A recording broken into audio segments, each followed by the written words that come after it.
here is a way to take a simple mirror and turn it into something a little bit more elevated and rustic. So I wanted to turn this into a jewelry holder. So I started off with a square mirror. I also used some balsa wood, some spray paint, a couple of hooks, and some E6000. So the first thing that I did was I cut my balsa wood to be the width of my mirror, and I went ahead and screwed my hooks into one side of the balsa wood on the bottom there. So I went ahead and I screwed in, I believe, about 5 of them, and I used this hammer finish dark bronze spray paint to give this more of a metallized finish, and I think it looked really, really cool in the end. You could spray this or stain it as you would like, and then on the bottom of the mirror I went ahead and I applied our hook section, as you could see, and on the top of the mirror I just applied the other wood section just to kind of make it look like it is framed off. And on the back side you're going to want to also allow it to be hung up, so I used a little bit of chain that I had in my stash. I used E6000 to adhere it down. Once it was fully dry, you could hang this up and store your jewelry.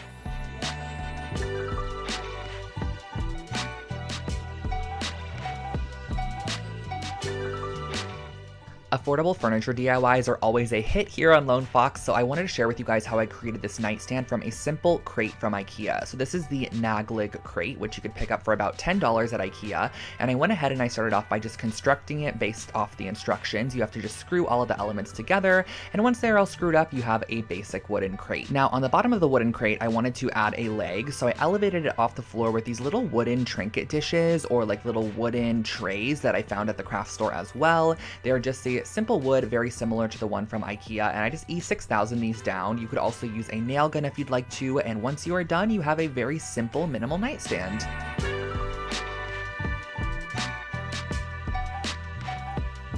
This next piece of decor is a great way to add more of your accent color throughout your space because it's totally customizable. You can select the colors of yarn you want to go for, and the first thing that you're going to want to do is actually tie a piece of yarn across the bottom side of this ring here. This is going to be where all of our other yarn sections are going to be hanging off of, and I suggest starting from the bottom. That way you could build up and layer your yarns as needed. So all we're doing here is a simple lark's head knot by cutting a little bit of yarn, probably about 6 inches long, because you could trim it after if needed, and attaching it to the yarn piece that we added on originally. So I just varied up my yarn a little bit. I did a little bit of the white fleck and also the yellow on the first section, and then here on the second section I opted for this twisted yarn that had yellow and white in it. I added a little bit of blue, and then on the third section at the top I just filled it in with a couple more colors. So once you are completely done, it'll look something like this. You could trim off the excess, and here's your decor piece.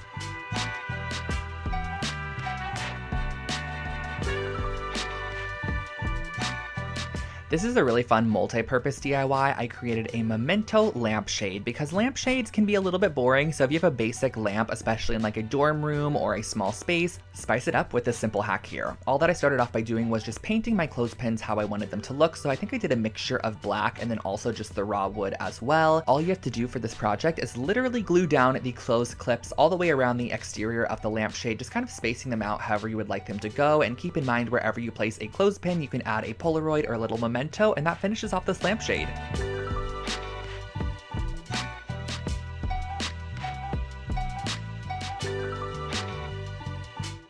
It's actually really fun redoing these voiceovers because I forget how many fun projects I could recreate currently that I would love to have in my apartment, such as this wool magazine holder. These are super affordable. All I did was I picked up this gray toned felt from the craft store. Each felt sheet costs under 50 cents, and I cut it in half to start. Then what you're going to want to do is actually fold it into thirds like this. That way you have nice clean edges on the front side and it doesn't have any cut edges. I ended up using some Fabri-Tac adhesive to glue it down on a third of the piece. Then I added a little bit more adhesive on top of that, folded it over once more, and you have a nice tripled up felt piece, which you are going to want to make 2 of, and then once you have both, you're going to glue them together just about 1 inch on the bottom. Just glue these 2 strips together, let them dry. Once it is dry, use a push pin to secure it in the wall and place your magazine inside.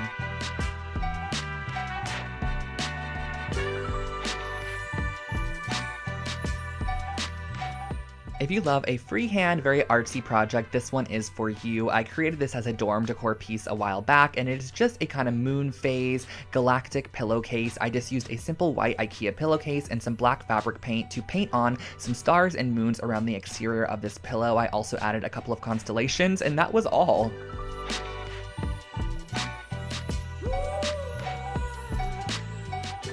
I still to this day create these reworked sweaters for Christmas gifts or birthday presents. All you're going to need is a couple of old sweaters. This is a Champion and also an Illinois sweater from H&M. And all I did for this project was just cut the sweaters directly in half down the middle. The great thing about this project as well is that you can actually get 2 finished sweaters from your 2 original sweaters. So it's not like you're scrapping any material at all. So what you're going to want to do is actually pin the right sides of your sweaters together down the front, and you're going to be sewing this up the entire front side using just a straight stitch. I suggest doing the triple straight stitch so you have a nice strong bond. I removed those pins, and on the back side you're going to put right sides together once again. Add a pin every couple of inches to hold the fabric together, add a nice straight stitch all the way throughout, and that finishes off your brand new reworked sweater.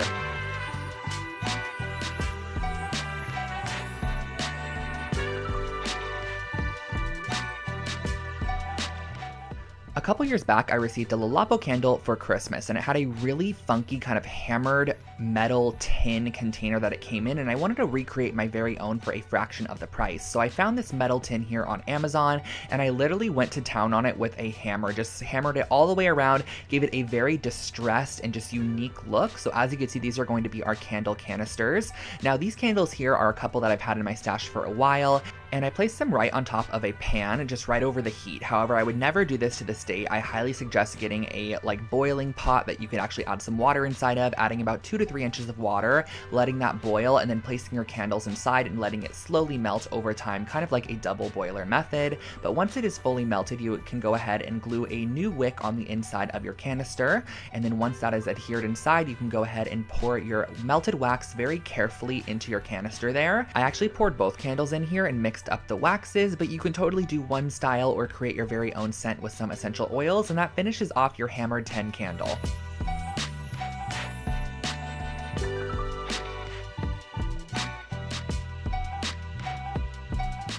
This pillowcase was such a fun one to recreate. It was inspired by an Urban Outfitters one that I believe cost around $80, and I knew we could take a simple IKEA pillowcase and create our very own with just a little bit of black fabric paint. So I started off by cutting off any of the tags and using some black fabric paint to paint on the shape of an eyelid, just like a very organic kind of half circle shape. And from there, I went ahead and I added on some eyelashes to this piece as well. If you guys can see, the brush that I'm using has a very, very flat top, and it's almost the width of all of the lines that I'm creating, which I just find makes it a little bit easier when freehand painting like this. And there really is no rhyme or reason to this. I know I say that all the time when I'm painting projects like this, but really as you go, you can add to the piece, take away, and if you mess up, honestly, just keep on working on or add it and implement it into your pattern elsewhere so it doesn't really look like a mess up. So I just went all the way around, added this pattern throughout, and that finished off this pillow.